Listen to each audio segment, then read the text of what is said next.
Muy buenos días chicos, ¿cómo amanecen? Espero que bien. En este video vamos a hablar del condicional y el bicondicional. Son los últimos conectores que nos falta por trabajar. Y vamos a iniciar por el condicional, que tiene la forma P, entonces Q, donde la flecha significa el entonces. En un condicional se tienen dos partes. La P se llama antecedente o hipótesis y Q se denomina como consecuente o tesis.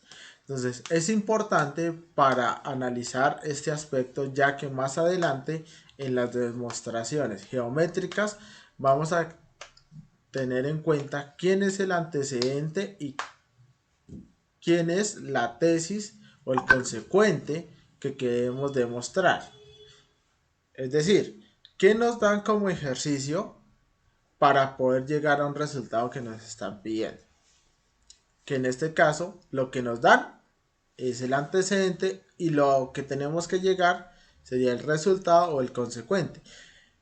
Toda la matemática tiene la estructura lógica, como se pueden dar cuenta. Cuando nosotros hacemos un ejercicio numérico, por ejemplo, en hallar el resultado de una división, nos dan los dos números para ir, que sería el antecedente, y el consecuente sería el cociente o resultado de esa división. Por tanto, también podemos hablar de que una proposición condicional se puede formar con tres tipos de condicionales.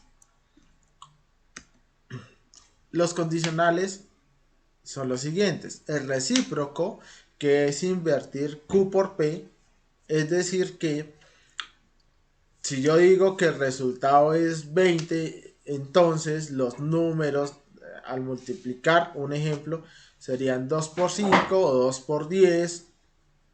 Entonces primero voy al resultado y luego me voy a ver qué es lo que necesito tener para llegar a ese resultado. A eso se le llama recíproco. Inversa es negar las dos partes. Y eso implica un tipo de demostración que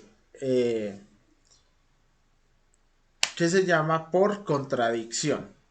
Entonces, si yo niego, por ejemplo, que 3 por 5 es 15, entonces su resultado no es 15.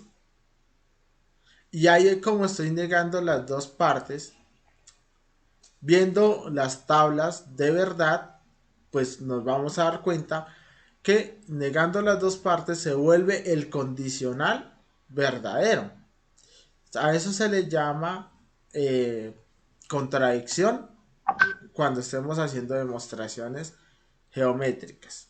Yo puedo negar algo y llegar a que no era el resultado. Entonces, lógicamente implica que si estoy negando algo al inicio y me quedó algo negado al final, pues si yo lo afirmo, también será afirmativo luego de hacer los procesos.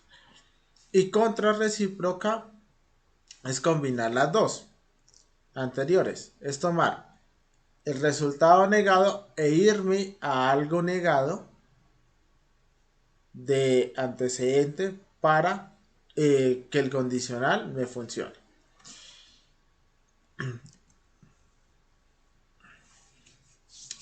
En la proposición, la proposición en todos los cuadros sus diagonales se bisecan es verdadera. Si un cuadrilátero es cuadrado, entonces sus diagonales son congruentes. Tenemos varias implicaciones. P, que un cuadrilátero, ¿cierto? Es un cuadrado. Esa es la primera, sería el antecedente. Y su consecuente que sus diagonales sean congruentes. Por tanto, podemos tener esta tabla de condicionales recíproca, inversa y contrarrecíproca. Veamos el ejemplo de la recíproca. Si las diagonales son congruentes, entonces es un cuadrado. ¿Okay? Como pueden ver, tomamos ya el resultado que las diagonales sean congruentes y eso nos lleva a que solamente puede ser un cuadrilátero. Eso es falso. ya que existen cuadriláteros que tienen diagonales congruentes y no son cuadrados. ¿Ok? Entonces hay que tener en cuenta eso, porque eso implica que las condiciones del condicional, valga la redundancia, cambien y pues también cambia su valor de verdad. El valor de verdad lo podemos manejar siempre con el antecedente y consecuente, mientras que cambiamos a recíproca, inversa y contrarrecíproca, pueden cambiar sus valores de verdad teniendo en cuenta pues las proposiciones que nos dan. La inversa, si no es un cuadrado, entonces sus diagonales no son congruentes, pues también es falsa, porque existen cuadriláteros que no son cuadrados y que tienen sus diagonales congruentes, como por ejemplo un trapecio isósceles. ¿Okay? Ojo que estamos diciendo que la inversa es falsa, no que la proposición sea falsa. ¿Okay?